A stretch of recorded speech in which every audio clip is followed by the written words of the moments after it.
What's up, guys? So, do you guys remember how they usually do budget cuts every single year after WrestleMania? And, for whatever reason, I was speculating that as soon as the Endeavor deal went through, the merger, or that they spoke of it and that it happened, that we were going to get a pretty significant amount of layoffs afterwards because of something that Ari Emanuel himself said. Roll it. We paid a little bit for control premium with our cost cuts, their new deals coming up, which is right now, and our cost savings that we think we can extract from the business right now and grow the business with, whether it be international sales, domestic, sponsorship, gambling, all the things that we do. The savings that they can extract, says Ari Emanuel. So let's go ahead and take a look at something that I saw today. Updated rumors on releases expected very soon. Once Vince McMahon returned to explore sale of WWE, talent and employees were worried about mass releases. Once WWE agreed to be acquired by the Endeavor Group with the idea for WWE and UFC to merge to create a new publicly traded company, that fear grew even more, especially among employees. As the Endeavor COO Mark Shapiro pointed out after the announcement of the deal was made, there will be some employee layoffs since Endeavor already has people in departments that can handle things at certain WWE departments. WWE CEO Nick Khan recently gave insight into some of the expected cuts by being a rough estimate when noting they would be aggressive cuts, and they think 50 million is a really conservative number. Bruh. And in recent days, there have been rumors going around that the cuts could be happening in July. In 2022, there were 44 wrestlers that were released.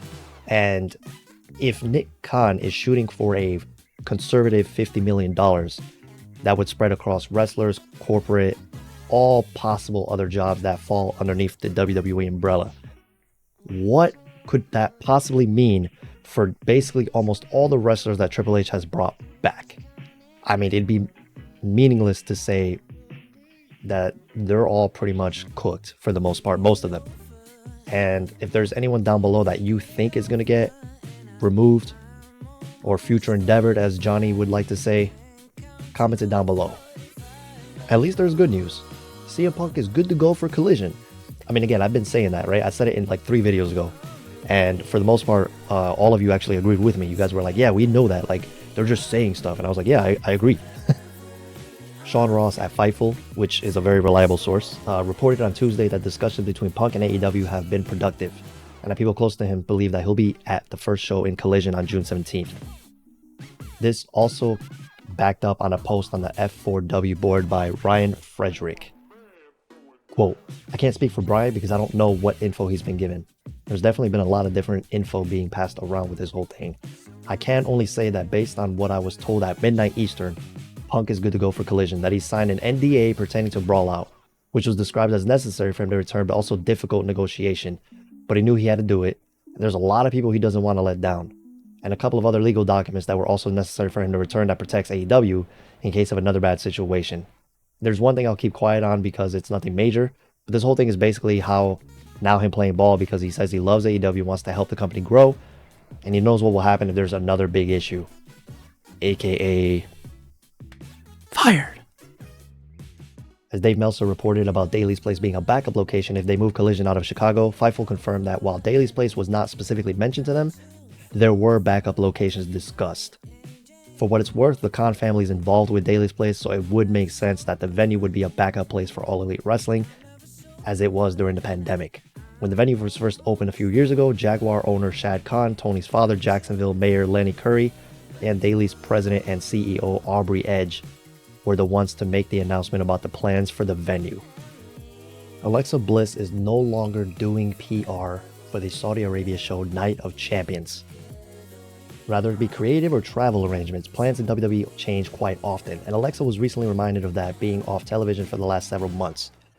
After Royal Rumble this past January, where she lost to the Raw Women's Champion Bianca Belair, Bliss took time off from WWE with the belief that she would eventually return and be aligned with Bray Wyatt and Uncle Howdy, as the last moments that fans saw her on programming was seeing her react to a video where you could see a playground in Uncle Howdy after the match. It was reported earlier this month that Bliss was ready to return to WWE TV, and that WWE wanted her for Night of Champions in Saudi Arabia this Saturday, which coincides with a lot of rumors of other wrestlers being booked to do a whole bunch of PR in Night of Champions as well in Saudi, despite them not being featured for the actual show. However, Bliss going with the WWE crew overseas is no longer the plan, as the insider account Boozer, BWE, which has broken past stories in WWE, reported Bliss is not with the talent slated to do the PR for the company. Instead, LA Knight and other wrestlers replaced Bliss and Bobby Lashley to do PR. That's all I got for you today, ladies and gentlemen.